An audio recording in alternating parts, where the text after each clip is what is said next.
Olá, meus queridos, sejam bem-vindos diretamente de Dois Córregos, interior de São Paulo. Eu, André Massolini, peço licença para falar com você. Vamos então à pergunta dele que diz assim: tenho medo dela esfriar, se interessar por outra pessoa. Um dia sem ela me deixa vazio. A todo momento olho se ela está online. Se ela entra e não me chama, fico desesperado. Meu Deus. Meu querido, você é o caso claro e concreto para terapia urgente. Olha isso. Eu coloco toda a minha expectativa, o meu bem-estar no fato da pessoa estar comigo. Prestou atenção nisso? Eu coloco o meu bem-estar no fato da pessoa estar comigo. Ai, André, mas eu gosto muito da pessoa, então assim, me dá até um negocinho, sabe, de pensar da pessoa não estar comigo. Ok, eu até entendo isso, é natural. Se eu tenho um emprego e eu gosto do emprego, eu posso me sentir um pouquinho, aflito de pensar em perder esse emprego. Se eu moro num lugar legal e surge alguma coisa de que essa área vai ser desapropriada, tem uma possibilidade dessa área ser desapropriada e a minha casa é o meu lugar, tudo bem, vou receber uma indenização por isso, mas eu não quero isso, eu gosto de estar aqui, então eu me sinto mal, eu penso, né, e fico um pouco aflito de pensar que eu terei que me mudar daqui, de que eu não terei mais esta minha casa que foi tão planejada do jeito que eu queria. E se eu tenho uma pessoa e eu gosto dessa pessoa e eu penso dessa pessoa não estar comigo, eu me sinto um pouco aflito, me sinto um pouco perdido, porque parece que toda a minha programação, toda a rotina da minha vida eu construí, fui edificando ao lado dessa pessoa. Então é natural que eu me sinta um pouco perdido se eu não tiver mais este referencial, essa pessoa junto comigo. Então é natural ter esse, sabe, um pouco de desconforto. Natural. Agora, tá vendo que do natural para o exagero, aí já tem que tomar cuidado. Porque, olha só, eu tenho medo dela se esfriar, se interessar por outra pessoa. Isso aí já mostra baixa autoestima. Ela se interessar por outro. A pessoa que tem baixa autoestima, ela vê, na verdade, ameaça em todas as outras pessoas. Ou, né, ela mede a partir da régua dela.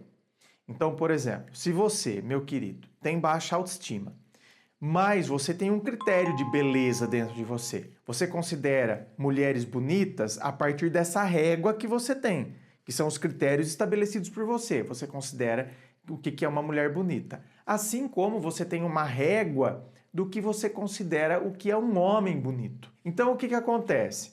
A partir dessa sua régua, qualquer homem que está dentro desse escopo que você considera que é bonito, ele se torna uma ameaça. Automaticamente eles conseguirão fazer com que ela fique com eles e não com você. Então, você é menos interessante que qualquer pessoa que se enquadre aqui. Ou dentro da régua que você considera que ela tem.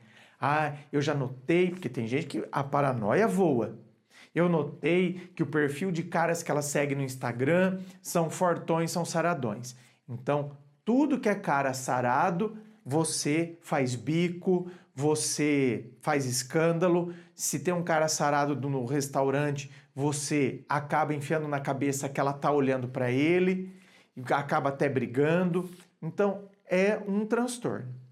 Porque você considera que qualquer pessoa será mais interessante que você a partir dessas medidas que você tem dentro de você. Dela se interessar por outra pessoa.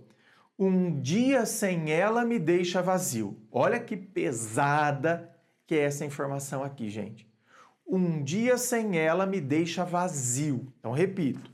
Entre aquele aspecto natural que eu falei, de eu me sentir um pouco incomodado, de pensar da pessoa não estar comigo, e citei todos aqueles outros exemplos, tem uma diferença entre eu me sentir incomodado, um pouquinho, e eu me sentir vazio. Esse vazio, olha, por isso que eu falo, tem que fazer terapia, Porque às vezes na terapia identifica até um borderline aí, hein? Ai, André, o transtorno da personalidade borderline, o que é isso? Então, aí é assunto para outro vídeo, né? Mas o borderline é uma coisa bem profunda que pode a pessoa se sentir muito vazia. Então é um vazio profundo que a pessoa sente.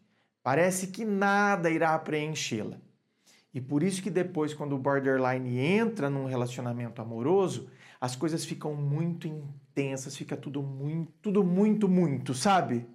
Ganha contornos muito, brigas ficam homéricas, né? A frustração dentro do borderline, ela tem 100 vezes mais amplitude. Justamente por quê? Porque a pessoa tem um vazio que parece que nada irá preenchê-la, e aí quando ela conhece alguém, ela acredita que essa pessoa vem preenchê-la. Então se torna tudo muito grande. A todo momento, olho se ela está online. E se ela entra e não me chama, fico desesperado. Isso é uma prisão. É uma prisão, você concorda, gente? É uma prisão.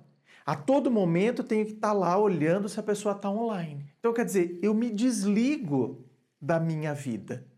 Eu começo a viver em função disso aqui, em função da outra pessoa, em função das observações, está online, não está online, ficou online e não fala comigo, pronto, eu fico desesperado. Foi o que ele colocou aqui. Ela está online, mas não está falando comigo.